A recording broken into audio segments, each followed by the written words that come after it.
नमस्कार, साहित्य तक के बुक कैफ़े की एक दिन एक किताब में मैं जयप्रकाश पांडे आपका स्वागत करता हूं। आज शुक्रवार है और वादे के मुताबिक मैं एक कविता संकलन के साथ उपस्थित हूं।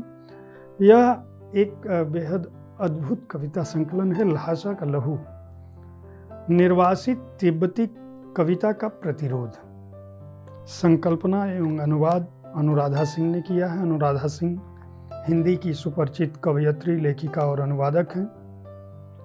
ओबरा उत्तर प्रदेश में जन्म हुआ। आगरा में इन्होंने पढ़ाई लिखाई की। भारतीय ज्ञानपीठ से ईश्वर नहीं चाहिए नामक कविता संकलन प्रकाशित हो चुका है। कई सारे पुरस्कार पा चुकी हैं। अश्वेत और तिब्बती कविताओं पे बहुत सारा काम किया है। कई कला महोत्सवों में शामिल हो चुकी है। पत्र पत्रिकाओं में लेख लिखती रही हैं। और यह संकलन अपने आप में एक अनूठा संकलन है, इसलिए क्योंकि तिब्बत का संघर्ष हमारे लोगों के लिए, भारत के लिए कोई नया नहीं। तिब्बत की निर्वासित सरकार भारत में रहती है। उनके धर्मगुरु दलाई लामा भारत में रहते हैं। और इसमें जो समकालीन तिब्बती कविताएं हैं उनको संकलित किया गया है। तेनजी सुंडू का कविता संकलन है। इस पुस्तक की भूमिका भी लिखी गई है कि तिब्बत क्यों, मैं तिब्बत का इतिहास नहीं जानता। और इसके अलावा जिन कवियों की रचनाएं ली गई हैं उनमें तेनजी सुंडू, भुचुंग डी सोनम, सेरिंग वांगमो घुम्पा के अलावा निर्वासन में जो कविताएं लिखी गई हैं उनके बारे में आलेख भी है। मैं तिब्बत के बारे में जो लिखा गया है उस पर न जाके जो सिर्फ कविताओं को पढ़ूंगा और हर रचनाकार की एक एक कविता पढ़ूंगा ताकि आप जानें कि क्या रच रहे हैं तिब्बत के निर्वासित कवि दूसरे देश की धरती पर, उस माटी पर रहकर। तेनजी सुंडू की जो कविता है रिफ्यूजी। मेरा जन्म हुआ तो मेरी माँ ने कहा तुम एक रिफ्यूजी हो। बर्फ में सड़क के किनारे हमारे तंबू से धुआं उठा था। तुम्हारी दोनों भौहों के मध्य ललाट पर एक आर नक्श है, मेरे शिक्षक ने बताया। मैंने खरोंचा और रगड़ा तो मुझे अपने ललाट पर दर्द का एक कतरा सुर्ख मिला। मेरी 3 जुबानें हैं। एक जो गा सकती है वह मेरी मातृभाषा है। हिंदी और अंग्रेजी के मध्य मेरे ललाट पर नक्श आर को तिब्बती जुबान रंगजेन ब्रैकेट में आज़ादी पढ़ती है। इसी तरह से भुचंग डी सोनम की कविता उन्हें हड़प लो।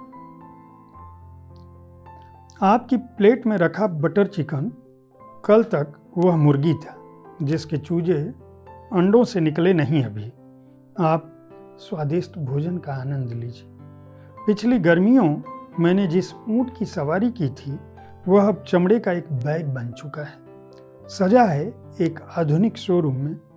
कुबड़ा होना भी एक श्राप है। उस पर बहुत फबता है मस्कारा, पर उसकी आंखों तक आने से पहले वह कितने ही चूहों की आंखें फोड़ चुका होता है। चूहे अब बिल्लियों से अधिक मस्कारे से डरते हैं। बुद्ध की प्राचीन मूर्ति की नकल उसके आलीशान स्नान गृह में खड़ी है। जनमानस की सामूहिक आस्था का प्रतीक अब रोज उसे मूतते हुए घूरता है।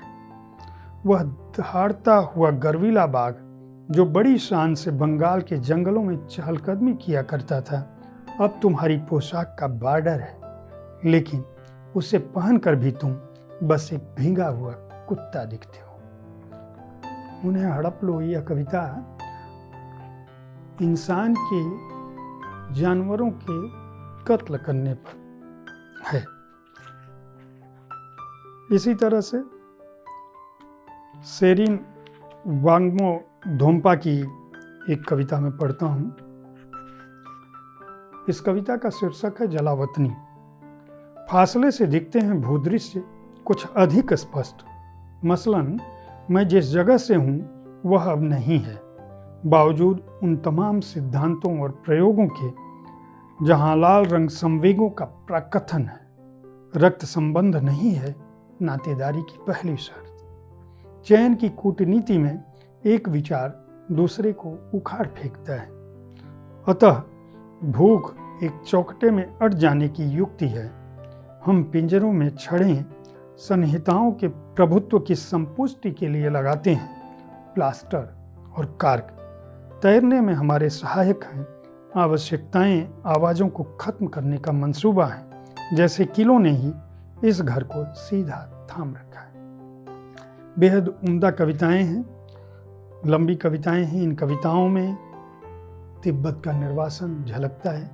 युवा क्या सोचते हैं अपनी धरती और माटी से अलग होकर, इस बात को वही लोग समझ सकते हैं जिन्होंने निर्वासन विस्थापन की पीड़ा झेली, जिनका देश, जिनका घर उजड़ गया हो। आप तिब्बती कविताओं के इस प्रतिरोध के स्वर को सुन सकते हैं। इस संकलन को खरीदकर उन्हें अपनी एक आवाज़ दे सकते हैं। वाणी प्रकाशन ने इस संकलन को प्रकाशित किया है।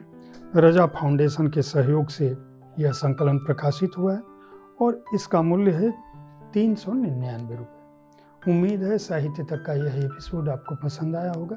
इस कार्यक्रम में आप किस तरह की पुस्तकों की चर्चा चाहते हैं, इनके बारे में हमें ज़रूर अवगत कराएं। अगर आप कविता के प्रेमी हैं तो साहित्य तक पर आज की कविता में हमारे वरिष्ठ सहयोगी संजीव पालीवाल जी रोज एक कविता सुनाते हैं। आप उनका कार्यक्रम सुन सकते हैं। आपको बहुत ही आनंद आएगा। धन्यवाद।